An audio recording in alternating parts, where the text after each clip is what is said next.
Interest rates have just gone up again, and you think to yourself, who would buy in this type of market? Well, my good friend and mortgage broker, Dion Beg, and I are going to share in two different stories in this past week of clients of ours that are now choosing to go purchase real estate. Why? Well, stay tuned.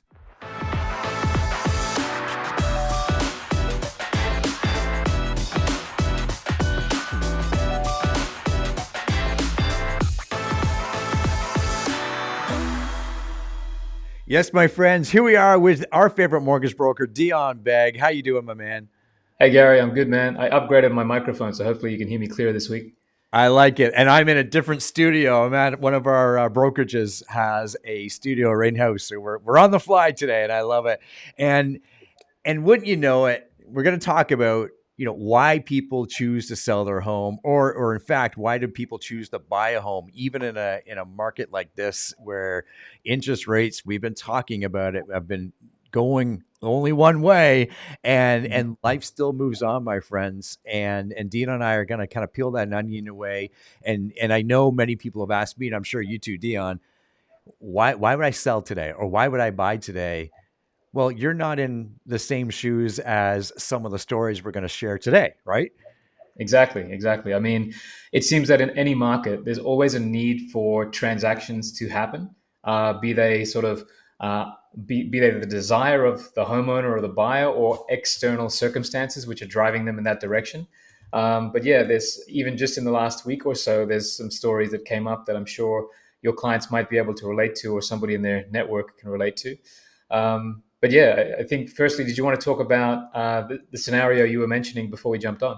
Yeah, well, let's do that. And so Yeah. here's an interesting feat, and this is that ripple effect of when interest rates start going up. Not everyone, of course, can stay on top of their mortgage payments, or perhaps they're an investor, and now that gap of maybe their cash flow every month gets smaller and smaller, or now, in a sense, maybe they're having to put a lot more into that property month after month after month. And for a short term, most people can with withhold that storm in a sense, and other people choose not to.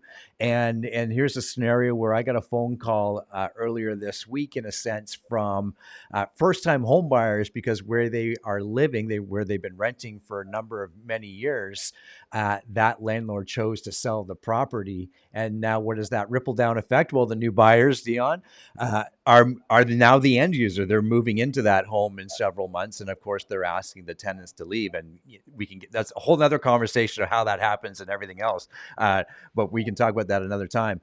So now we have first time home buyers coming into the market based Mm. on an investor's decision to sell that home. So that's that trickle down effect, that ripple effect of rising interest rates. Now, fortunately for everyone involved here, those clients of mine are they've been thinking forward and creating investment opportunities for themselves, and they have a great down payment, and we should move into a home in their price range with no curveballs or anything like that. But now I get it, not everyone's in that same scenario. But Dion, like that's that trickle down effect, that ripple effect, right? One decision has many ripples in it, right? Whether it's the interest rate going up and now all of a sudden you have one investor selling, and now these tenants, where they love where they live, now they got to go find a new home, and we're gonna go purchase them a home, right?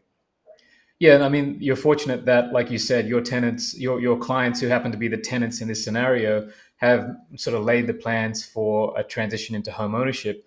But there are many tenants out there, or at the moment, in similar situations, who might have signed up a lease, let's just say for $2,500. They've been in there for 5 years, 4 years, and now when they re-enter the market because they have to move, they're finding that to rent the same type of property, what was $2,500 is now $3,200 to $3,500 in many Yeah. instances.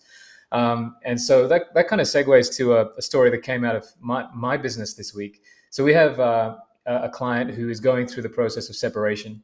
And when we divided the assets and we did the math, he's going to walk away with, 100 and something $1,000, more than enough for a down payment on a property. But when he looked at moving forward, he said to me, Dion, you know what? Maybe just for the next year, I'll just go and rent somewhere. Um, and maybe I'll just rent for a couple of years, just depending on what happens. And when he went to look for the type of property that he would want to rent, again, he fell into that category where he was just so surprised at how expensive rents were. That he came back and said, "Look, Dion, what does it look like if we were to actually buy?" And the fact is, Gary, that it's still more expensive, a little bit more expensive on a monthly basis to buy. But I'll share the numbers that we did with him, which are really interesting. And the math was at $2,500 a month rent, he would be paying $30,000 a year in rent, right? And whereas home ownership, with the math we did, would have cost him maybe about an extra 10,000, so $40,000 a year to own.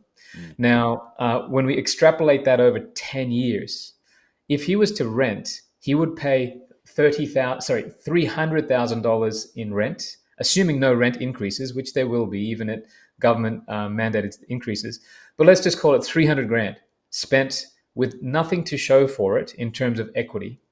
When we did the math on the ownership, which would cost 400,000 over 10 years or so, then not only would he have paid down some principal to the tune of about 100,000, but assuming that we get standard growth over the next 10 years, the math was somewhere around 200 to 300 grand in appreciation.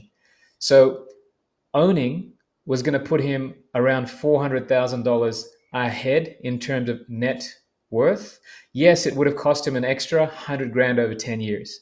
But he sat down and was very pragmatic about it. He said, well, if it's going to cost me 100 grand in extra cost to make 400 grand, then he's 300 grand ahead over the 10-year period. And so that's the path he's chosen to take. Yeah, I love that. Um, do you find in your experience people will just they focus so much on that monthly payment as opposed to what that long term goal is? Is that Yeah, and look, I yeah totally understand why they do, yeah because at the end of the day, every 30 days or whatever your payment cycle, you are the one who is responsible for meeting that payment, right? yeah sure And so, even with, okay, and I'll go back to this particular example. This client's name is Anthony. Anthony was in a situation where he's looking at these numbers, and he said, "Look, Dion, I'm now single because he's going to be separated, and if it comes to it, and it needs to be the case, and I'm willing to rent a room to a colleague or a friend or whomever in order to make those payments." And it's funny, Gary. When we hear stuff like this, a lot of us feel like, oh wow, it's eroding our rights as homeowners living in the great North American continent. That these are things that we shouldn't have to do.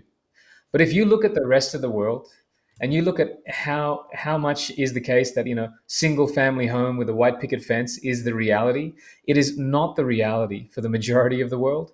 And maybe a period of time here, we may have to realize that we've had it very good for a very long period of time. And if it means that, yeah, we have to rent our basement out like some clients are doing, even though that's not ideal, that's what gets them through this rough period of time with rates where they are, then maybe these are the situations that or the solutions that we need to look at this time. yeah yeah that's an interesting point too. You and I have both traveled the world and know that the homes here in North America are, I'm going to guess, are typically on average almost double the size than most homes everywhere Yeah. else, right? Like, Right. when you're buying homes around here and every bedroom has its own ensuite and things like that's unheard of in many places around the world, right? Yeah, well, let me give you an example, personal example. Sure. So I don't know if maybe we've spoken about this, but I grew up in Australia, and when you learn a second language, you learn an Asian language because Asia is our number one trade partner. So from the age of 12 to through university, for more than 10 years, I studied Japanese. And then when I graduated, I went and lived and worked in Japan. And for a period, I was living in a standard Japanese apartment. Take a guess how many square foot that was, Gary? I'll start at, I don't know, 400 square feet. I don't know. Sure, 270 square feet was what I was living in. I lived I'm there like for 40% higher, 30% I, higher. I lived there for more than a year, Yeah. and I survived. And I lived next to other people who were in the same scenario. Right now, you might say, "Oh, well, Dion, you're a single guy, and that's fine. That's not a problem." So interestingly, for a period of time, I did actually go and live with a Japanese family. So this family owned a 7-Eleven convenience store. and Sure. their house was above it. So it's like effectively apartments above it. And in that house, I would say that they had 2 floors of about 500 square feet each. Mm. And in there, they had 4 people. And that was just normal, right? And they had grown children living with them. And so, yeah, even when you get to 4 people, in around 1,000 square feet, that was pretty normal. And they were kind enough to welcome me in as I guess, like what they call a international student for a period of time when I was integrating into that society in Sapporo. But yeah, we have it very very good here, Gary. Yeah. But other people. And by the way, Japan is not a developing nation. No. Japan is an advanced, developed nation, but that just happens to be the state of housing or the size of housing that's acceptable there. Yeah. Yeah. So my friends, like here's just two everyday, simple, like real life stories on why people are choosing to buy, even in this market when rates are moving up. We are seeing opportunities, from a buying side. So there's that positive spin on it. And both Dean and I are the glasses always half full, but we also understand that, people go through some hard times and there's some hard times in the market. But just as we said, Dion, like people will always buy and sell in any type of market. And you just got to look out for those opportunities if you're on the buy side, and if you're on the sell side, understand the market, right? Most definitely. I mean, you've still got to run your numbers. Make Yep. sure that if you're buying, that it is affordable. We want to, whenever we sit down with a client to run those numbers, we want to make sure that not only can they make that monthly payment, but they have a buffer built in for safety. I always say that you shouldn't be putting your very last dollar towards your down payment. We want a buffer of 5, 10, 20 grand, depending on what you're buying, to make sure that you've got a bit of coverage. But yeah, we are still, even in today's market, helping people make that move forward in the face of the inflation and interest rates that we have. Yeah, there you have it, my friend. So, Dion, always again, remind us how to get a hold of you. Yeah, mortgagesbydion.com. There you have it, my friend. So, for Dion Beg, I'm Gary McGowan. We'll see everybody in the next video. Goodbye for now.